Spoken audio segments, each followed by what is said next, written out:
자, 주택관리사 민법 2회 전국 모의고사 문제 풀이를 하겠습니다. 정답을 중심으로 살펴보도록 하겠습니다. 여러분들은 답지가 있으니까 한번 참조해서 보시고 전체적으로 그 내용을 옳은 내용으로 다 바꾸어서 여러분 정리를 해 두시기 바랍니다. 자, 1번요. 민법의 법원에 관한 설명으로 옳지 않은 것은 했어요. 민법의 법원은 민법 1조에 있죠. 거기에 민사에 관하여 법률에 규정이 없으면 관습법에 하고 관습법에 규정이 없으면 조리해야 한다 이렇게 있죠. 여기에서 1번 민사에 관하여 법률과 관습법이 없는 경우에는 사실은 관습해야 한다가 아니라 조리해야 한다 이렇게 해야 되겠죠. 따라서 1번은 1번이 되겠죠.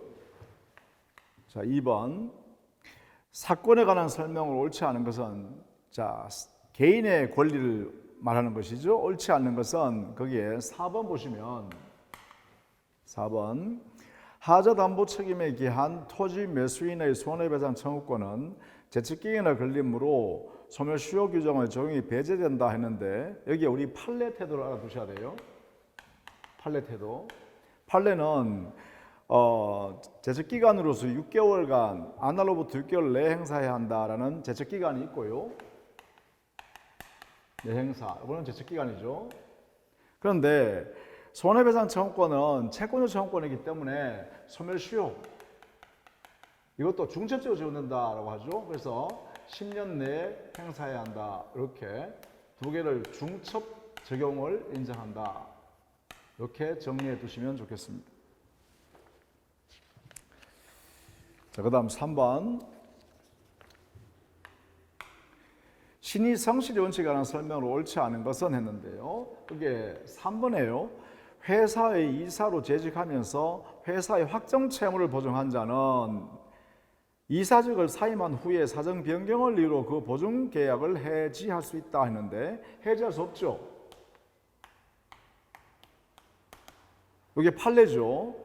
즉 회사의 확정 채무가 아니라 회사의 장래에 확정될 특정 불확정 채무를 근거로 해서 이사가 보증을 썼을 때는 사정 변경에 의한 해지권을 인정하지만 회사의 확정 채무를 보증한 이사의 경우에는 사정 변경에 의한 해지를 인정하지 않는다 이렇게 했죠. 따라서 3번이 되겠죠. 자, 4번 우리 민법상 권리 능력에 관한 설명 중 옳은 것은 했어요. 여기는 2번이에요. 권리 능력을 쓰기는 자연인에 있어서는 출생시이고 법인에 있어서는 설립 등기시죠. 자, 그다음 5번. 다음 중 미성년자가 단독으로 유효하게 할 수 없는 행위는 했죠. 이것은 여러분이 잘 알아두시기 바랍니다. 예컨대 미성년자가 법정 대리인의 동의를 받지 않고도 유효하게 할 수 있는 예외적인 그 사례는 아예 암기해 두셔야 됩니다. 첫 번째가 권리만 얻거나 의무만 면하는 경우에 해야 되겠죠. 그래서 5번에 채무를 변제를 받는 것 하면 제한능력자가 미성년자인 제한능력자가 채무를 변제받으면 재산을 취득하는 거니까 이익은 이익인데 동시에 채권이 소멸하죠. 따라서 권리가 소멸하는 현상이 같이 있기 때문에 5번이 답이 되겠다. 자, 6번. 다음의 제한능력자에 관한 설명으로 옳지 않은 것은 그랬죠. 거기에는 5번 보시죠. 미성년자가 경제적으로 유리한 매매 계약을 단독으로 체결하였더라도 법정 대리인은 이를 취소할 수 없다 했는데 우리는 법정 대리인의 취소권은 미성년자가 법정 대리인 증권자의 동의를 받지 않고 거래한 행위를 했다면 법정 대리인에게 우리 민법의 규정에 의해서 취소권이 부여되어지고 있죠. 따라서 5번이 틀렸습니다. 7번 제한능력자의 상대방이 취소할 수 있는 법령에 관하여 제한능력자 쪽에 최고를 한 경우 효과가 다음과 같다. 그 중 옳지 않은 것은 했죠. 자, 1번에요. 법정 대리인이 최고를 받은 경우 특별한 절차를 밟지 않고서 단독으로 추인할 수 있는 경우에 대표적으로 미성년자에 대한 법정 대리인으로서의 친권자를 예를 들 수 있겠죠. 친권자. 이때는 친권자는 특별한 절차를 거치지 않고 추인 여부를 확답을 해줄 수 있죠. 이런 경우에 추인 여부의 확답을 발송하지 않으면 그 효력은 추인한 것으로 본다. 이렇게 돼 있죠. 추인 간주하고 있다. 이렇게 해야 되죠. 자, 8번. X 부동산을 소유한 갑은 재산 관리를 선임하지 않고 장기간 해외 출장을 떠났다. 그러면 이때 갑은 이거는 부재자가 되겠죠. 부재자의 재산 관리에 관한 문제죠. 여기 관한 문제다, 그죠? 자, 다음 설명 중 옳은 것은 안 했죠. 4번 보시죠. 4번. 갑이 사망한 경우 재산 관리인이 그 사실을 확인하였더라도 법원에 의하여 재산 관리인 선임 결정이 취소되지 않는 한 법원의 선임에 의해서, 즉 법원의 결정에 의해서 재산 관리인이 된 자의 경우는 법원에 의하여 취소 결정이 되어야 그 재산 관리인 지위에서 벗어납니다. 그러므로 여전히 재산 관리인의 지위를 그대로 갖고 있기 때문에 재산 관리인은 계속하여 X 부동산을 관리할 수 있다. 이렇게 되겠죠? 그래서 옳은 질문입니다. 자, 그다음 9번.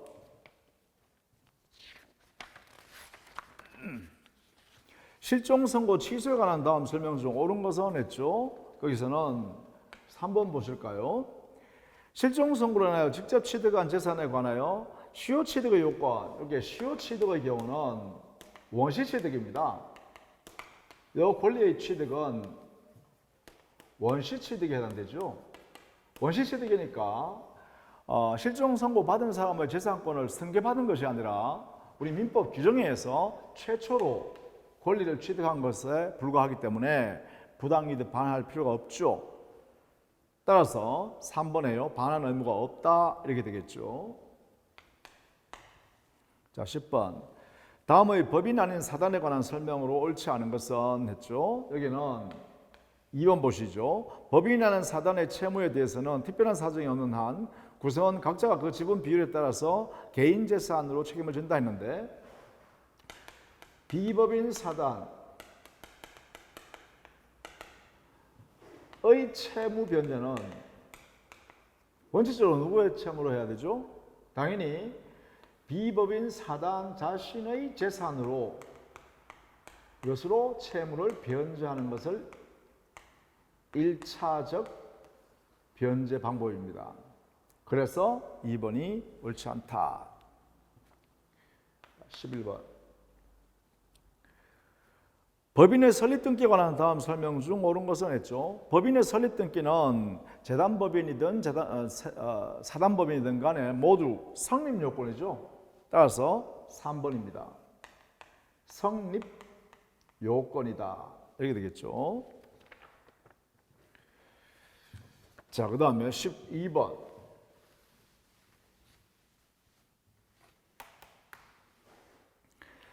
다음 민법상 법인의 정관에 관한 설명으로 옳은 것은 했죠. 1번 보시죠. 재단법인의 기본 재산이 경매 절차에 의하여 매각된 경우, 그러면 기본 재산에 변동이 생겼잖아요. 기본 재산에 변동이 생기면 그것은 필요적 기재사항인 정관 변경사항이기 때문에 주무관청의 허가가 반드시 필요하죠. 따라서 주무관청의 허가가 없으면 무효가 되겠죠. 그 거래행위가. 따라서 매수인은 소유권 취득할 수 없다. 이렇게 되겠죠. 따라서 1번이 옳다. 자, 13번. 민법 제35조 법인의 불법행위에 관한 설명을 옳지 않은 것은 했습니다. 자, 거기는 5번에요. 대표기관의 행위가 외형상 법인의 직무에 관한 행위로 인정될 수 있다. 자, 외형 이론이죠. 외형 이론에 의해서 직무 관련성을 판단한다. 이런 거죠. 자, 여기에 의해서 인정된다고 한다면 그것이 대표자 개인의 사직을 도모하기 위한 대표권 남용인 경우에도 직무 관련성이 인정되므로 법인의 불법 행위가 성립할 수 있죠. 따라서 5번이 옳지 않습니다. 직무 관한 행위가 해당되지 않는다가 아니라 직무 관련성 인정 이렇게 해야 되겠죠. 자, 14번. 다음의 민법상 법인에 관한 설명으로 옳은 것은 했습니다. 2번에 보시면 사단법인의 사무는 정관으로 이사 또는 기타 임원에게 위임한 사항 외에는 사원총회 결의에 의하여 한다. 이때 우리 사원총회는 여기는 최고 의사결정기관이라고 하죠. 최고 의사결정기관이기 때문에 정관에서 특정의 기관에 위임해 둔 사안이 아닌 사항에 대해서는 사원총회에서 모두 정할 수가 있다. 이렇게 되겠죠. 그래서 2번입니다. 15번. 민법상 사단법인과 재단법인의 공통된 해산 사유가 아닌 것은 했는데 4번이에요. 총 사원의 4분의 3 이상의 해산 결의, 이걸 이미 해산 결의라고 그러죠.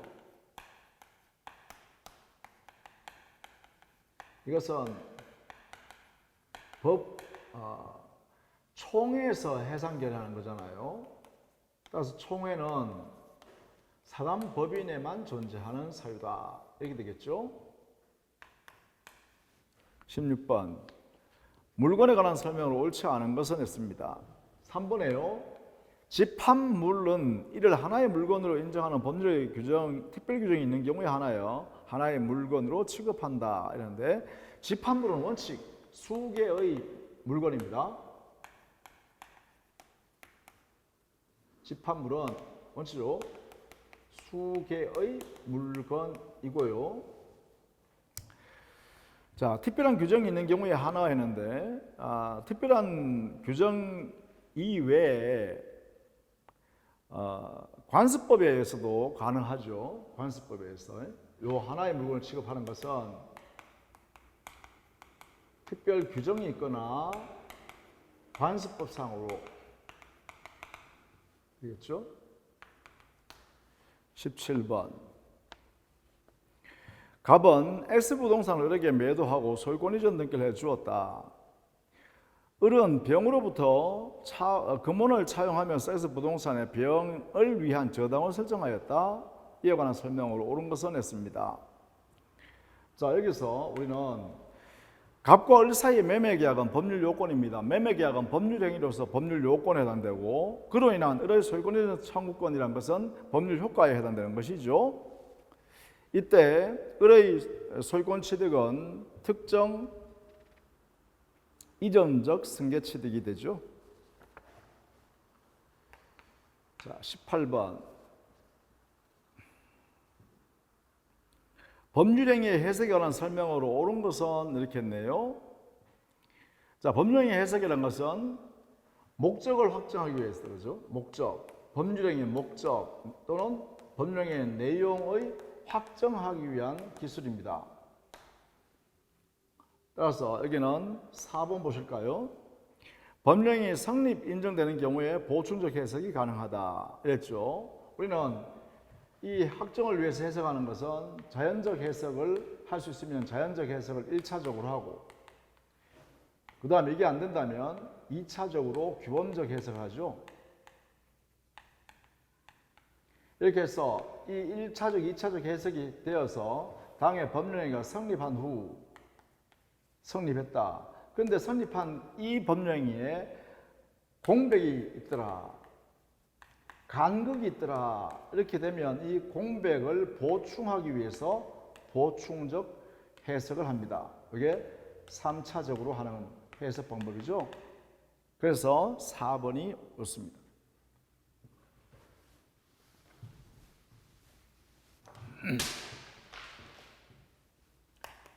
19번. 불공정한 법률에 관한 다음 설명 옳지 않은 것은 했죠. 거기에 5번 보시면 어떠한 법령이가 불공정한 법령에 해당하는지는 사실심, 변론, 종교실 기준으로 판단하는 것이 아니라 법률행위 당시를 기준으로 판단하죠. 당시를 기준으로 판단 시점입니다. 행위 당시 이걸 기준으로 판단하게 되죠. 우리가 불공정한 법령에는 민법 104조에 규정되어 있고 이 104조는 103조의 예시 규정이다 이렇게 하고 있죠. 예시 규정. 그리고 피해자는 반환을 청구할 수 있지만 폭리자인 수익자는 반환 청구를 할 수 없다. 이렇게 되죠. 자, 20번. 민법 제109조 착오로 인한 의사표시에 관한 설명으로 옳지 않은 것은 했습니다. 이번에 동기의 착오로 인해 법령을 취소하기 위해서는 당사자 사이에 그 동기를 의사표시 내용으로 삼기라는 별도의 합의가 있어야 한다. 합의는 필요 없지만 표시는 있어야 되죠. 표시행위에 표시는 되어야 합니다. 그래서 합의는 요하지 않는다. 이게 판례 태도죠.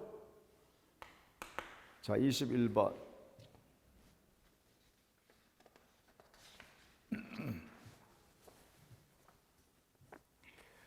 표현 대리에 관한 다음 설명 중 옳지 않은 것은 했습니다. 자, 5번 보시면 민법 제129조의 대리권 소멸 후의 표현 대리에서 말하는 제3자는 대리행위의 직접 거래 상대방만을 말합니다. 자, 우리는 민법 125조 대리권 수여 표시한 표현 대리, 126조 권한을 넘은 표현 대리, 129조 대리권 소멸 후의 표현 대리에서 제3자라고 하는 것은 이 사람은 바로 표현 대리 행위의 직접 거래 상대방만을 말합니다. 직접 거래한 상대방만이 125조 표현대리, 126조 표현대리, 129조 표현대리를 본인에 대해서 책임지라고 청구할 수 있는 권리자가 되죠. 자, 상대방. 자, 22번. 대리권 없는 을이 무권대리 을이죠. 무권대리인 을이 갑의 대리인이라 칭하며 갑 소유 X 토지를 병에게 매도하였다. 설명 중 옳은 것은 했습니다. 거기에 2번에 보시면 자, 본인의 지위에 있는 갑은 을을 상대로 하여 추인권 행사할 수 있다 했는데 추인권 행사, 본인의 추인권 행사는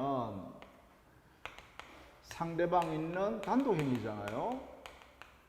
이때 상대방이 누구냐라고 하면 여기에는 무권 대리인을 상대방으로 할 수도 있고 또 직접 거래 무권 대리 행위의 직접 상대방에 대해서도 할 수 있고 더 나아가서 직접 상대방과 거래한 승계인한테 할 수도 있죠. 이렇게요. 따라서 무권 대리인에 대해서 본인이 추인해도 됩니다. 다만 이 본인이 무권 대리인에 대해서 추인했을 때는 이 직접 무권 대리 행위의 직접 거래 상대방이 추인했다는 사실을 알기 전까지는 본인은 상대방에 대해서 대항하지 못한다 이렇게 제한하죠. 이 효력을 제한시킨다라는 면만 좀 조심해 주시면 되겠습니다. 따라서 2번이 옳습니다. 무권 대리인 을에 대해서도 갑은 추인을 할 수 있다. 이렇게 되겠죠? 자, 23번. 갑은 토지거래 허가구역 안의 토지에 대하여 을과 매매계약을 체결하고 계약금을 수령하였다. 그럼 이것은 유동적 무효 상태에서 계약금 지급한 것은 반환 청구 못하니까 계약금 지급한 것은 그대로 유효하게 존재한다라고 하는 것이죠. 자, 그래서 4번 볼까요? 갑과 을 사이에 특약이 없는 한 허가가 있기 전에 565조의 해약금에 의한 해제로서 갑의 계약금의 배액을 상환하고 계약 해제할 수 있고 이런 경우 을이 이를 거절하고 잔금을 제공하더라도 다른 약정이 없는 한 계약은 적법하게 해제된다. 이 말은 뭐냐 하면 유동적 무효 상태인 그 토지 매매 계약에 대하여 우리 민법 565조 해약금 추정에 의한 해제권 행사는 인정한다라는 것이죠. 자, 24번. 소멸시효에 관한 설명을 옳지 않은 것은 했는데 3번에 보시면 소멸시효 완성 후에 채무 승인이 있었다면 곧바로 소멸시효 이익을 포기가 있는 것으로 간주한다 했는데요. 이건 판례 태도인데요. 소멸시효 완성 후에 채무 승인이 있다고 해서 곧바로 소멸시효 이익의 포기로 볼 만한 사유가 있어야 된다는 것이죠. 당연히 소멸시효 이익의 포기다 이렇게 간주하지는 않습니다. 따라서 3번이 잘못되었습니다. 특별한 사정이 있을 때 한해서만 인정하겠다 이렇게 되겠죠. 자, 그다음 25번. 물건 청구권에 관한 다음 설명 중 가장 타당한 것은 있는데요. 1번에 물건 청구권의 상대방은 현재 침해를 지배하는 물건을 점유하는 자로서 고의과실, 귀책 사유와 여부를 따지지 않죠. 따라서 상대방은 고의과실이라는 잘잘못을 따지지 않고 상대방이 된다라는 것입니다. 따라서 1번이 옳다 이렇게 되겠네요.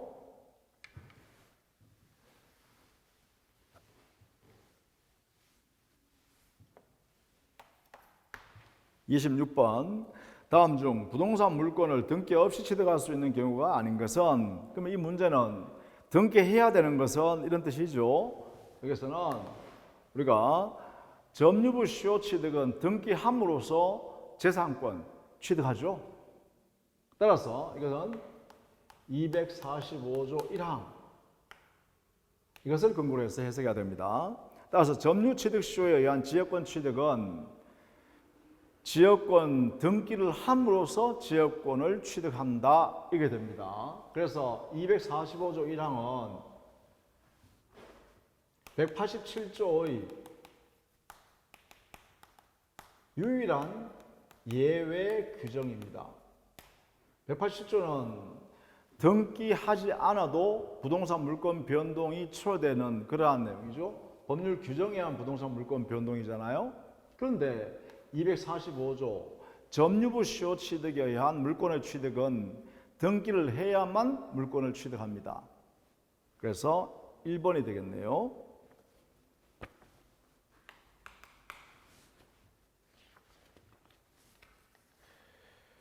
자, 27번. 갑은 을에 대한 금전 채권을 담보하기 위해 을의 X토지의 저당을 취득하였고 그 후 병이 X토지에 대하여 저당을 취득하였다. 그러면 갑이 1번 저당권자이고 병이 2번 저당권자입니다. 옳은 것은 2번 보시죠. 을이 갑에게 이행기의 피담보 채무 전부를 변제하면 갑 명의의 저당권은 말소 등기를 하지 않아도 소멸한다. 이것은 민법 187조의 적용에 의하여 저당권의 부종성 때문에 당연히 소멸하게 되는 것입니다. 그러므로 법률 규정에 의한 부동산 물권 변동으로서 저당권 등기를 말소하지 않아도 이미 저당권은 소멸되었다 이렇게 해석하는 거죠. 여기는 저당권의 부종성이라는 성격 때문에 당연히 저당권이 소멸한다 이렇게 해석하는 거죠. 자, 28번. 선의취득에 관한 설명 중 맞는 것은 했습니다. 자, 3번에요. 무권 대리인이 처분한 경우는 처분 권한을 얻는 자가 한 것이지만 이 경우 선의취득을 인정하면 무권 대리 제도가 무의미하게 될 것이기 때문에 선의취득을 적용되지 않는다 했는데, 우리가 보통 선의취득에서는 거래행위가 필요하고 이 거래행위는 유효한 법률행위여야 한다 이렇게 했죠. 유효한 법률행위일 때 선의취득이 가능합니다. 그러므로 여기에 무권대리행위라는 것은 무효인 행위죠. 무효인 행위이기 때문에 여기서는 무권대리행위에 있어서 상대방은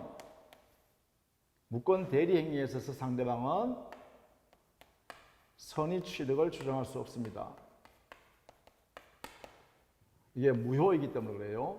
유효한 거래 행위에 대해서 선의취득을 인정하기 때문에 그렇습니다.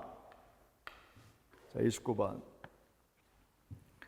다음의 점유자와 회복자의 관계에 관한 설명 중 틀린 것은 4번을 보시면 점유자가 점유물을 반환할 때는 필요비 전액을 회복자에게 청구할 수 있으나 점유자가 과실을 취득한 경우에는 일체의 필요를 청구하지 못한다 했는데, 점유자가 과실을 취득한 경우 이때는 통상의 필요비에 한해서만 상환을 청구할 수 없죠. 이게 안 된다 그죠? 요것만. 따라서 특별 필요비는 과실을 취득한 점유자인 경우에도 청구할 수 있습니다. 그래서 일체의 필요비가 아니라 통상의 필요비에 한해서만 청구할 수 없다. 이렇게 해야 옳습니다. 따라서 4번이 틀렸죠.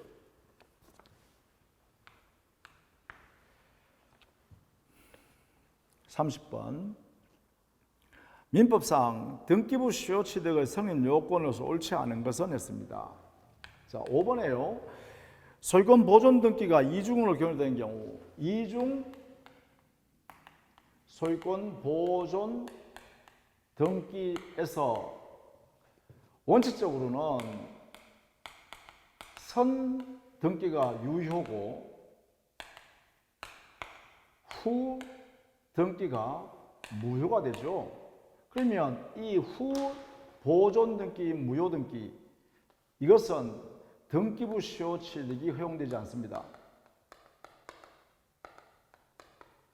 이게 인정되지 않는다. 이거요. 후 보존 등기인 무효인 보존 등기, 또 여기서 기초 잡아 소유권 이전 등기인 무효 등기, 이것도 역시 무효 등기에 불과합니다. 따라서 이때는 보존 등기 자체가 무효이면 그 뒤에 이루어지는 소유권 이전 등기도 무효가 되고, 이 보존 등기와 이후에 무효인 소유권 등기 전부는 등기부 수요 취득이 허용되지 않는다. 이렇게 해석해야 합니다. 따라서 5번이 틀렸다. 31번. 지상권에 관한 다음 설명 중 옳지 않은 것은 했죠. 3번에 보시면 지상권의 존속기간을 영구 무한으로 하는 것, 이것은 우리가 판례가 인정하고 있죠.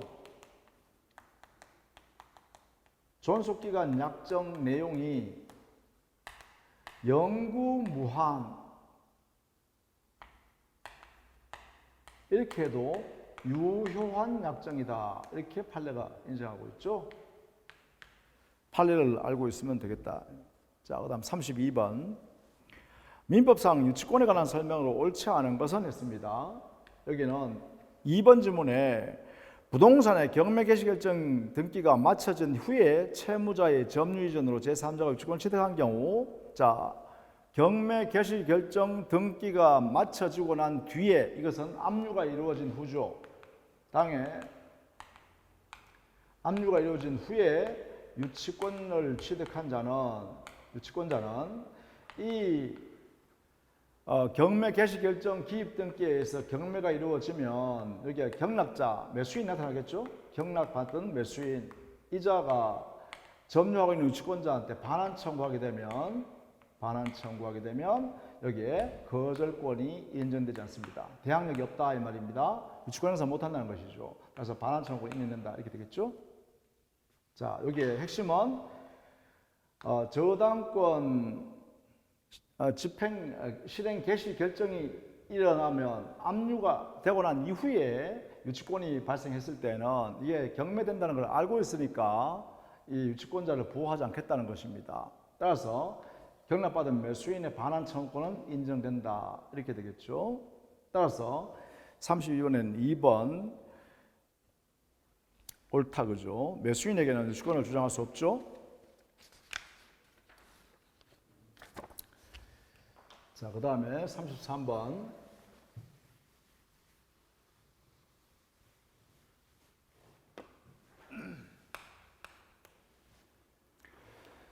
다음 저당권에 관한 설명으로 옳지 않은 것은 했습니다.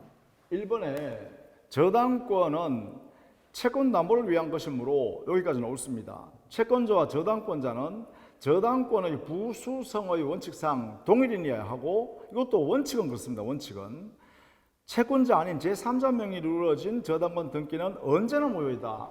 자, 여기에 채권자 아닌 제3자 명의의 저당권 등기가 우리 판례가 유효한 등기다라고 하는 판례가 있습니다. 제3자 명의의 저당권 등기가 채권자 명의가 아니어도 저당권자가 이때 이 제3자가 당의 피담보 채권을 행사할 지위에 있게 되고 채권, 장차 행사할 지위에 있게 되고 장차 그리고 채무자, 채권자 즉 저당권을 취득할 채권자였죠. 그리고 제3자 이 3자가 이런 상태에서 합의를 그렇다면 이 제3자 명의의 저당권 듣기는 유효하다라는 판례가 있다. 자, 이렇게 정리해 두시기 바랍니다. 예외적으로 있다는 것도 알아두시기 바랍니다. 34번 연대채무자에 대한 다음 설명 중 가장 옳지 않은 것은 있는데요. 여기 4번에 보시면 어느 연대채무자와 채권자 사이에 채무의 경계가 있는 경우에 그 채무자의 부담 부분에 한하여 다른 연대채무자는 채무를 면한다 했는데 경계가 이루어지면 전부 면제되죠. 전부. 그 부담 부분에 한하여 면제가 아니라 전부 면제된다. 이렇게 해야 되죠. 따라서 34번에는 4번이 옳지 않습니다. 35번 계약 해지에 관한 설명을 옳지 않은 것은 했죠. 자, 5번에 보시면 계약이 해지된 경우 그 원상회복의 범위를 정함에 있어서는 과실상계가 적용된다. 여기는 이 해제 효과로서 해제를 하게 되면 원상회복하게 되고 이 원상회복의 내용은 원물을 반환할 뿐만 아니라 전부 반환입니다. 전부 반환하는 것을 원칙으로 삼습니다. 원물 반환, 전부 반환이다. 그리고 이때 이 원상회복은 부당이득 반환의 성질이죠.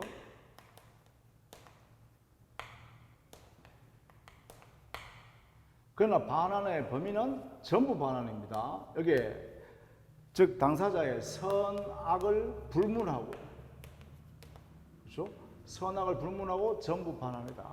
이렇게 해야 됩니다. 따라서 과실상계를 하지 않습니다.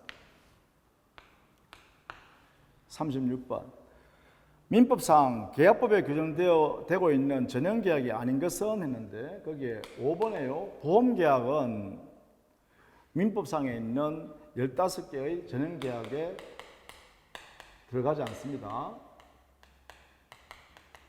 보통 이 전형계약으로는 유명, 이름 있는 계약이다 이렇게 표현하기도 하죠.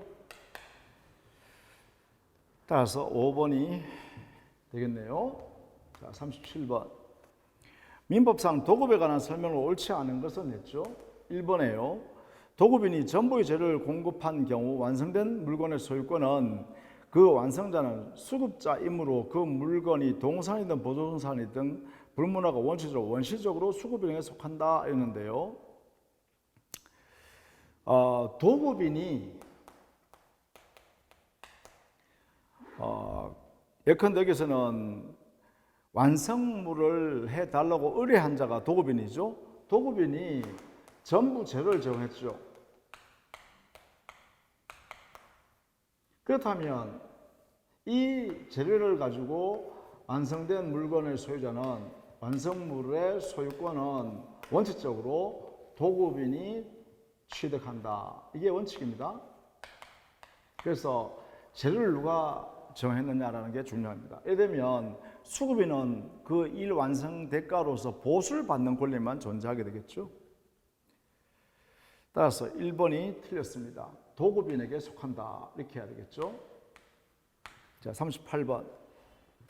위임에 관한 설명을 옳지 않은 것은 했습니다. 거기에 3번에 보시면 당사자 일방이 상대방의 불리한 시기에 위임 계약을 해지하는 경우 부득이한 사유가 있더라도 그 손해를 배상해야 한다는데 부득이한 사유가 있는 경우에는 손해배상 책임을 면합니다.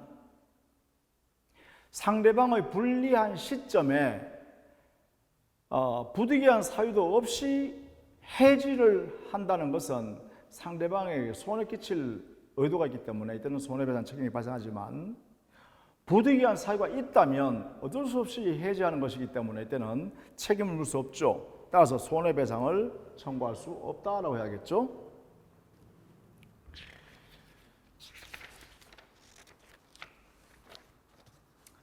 자, 그 다음 39번.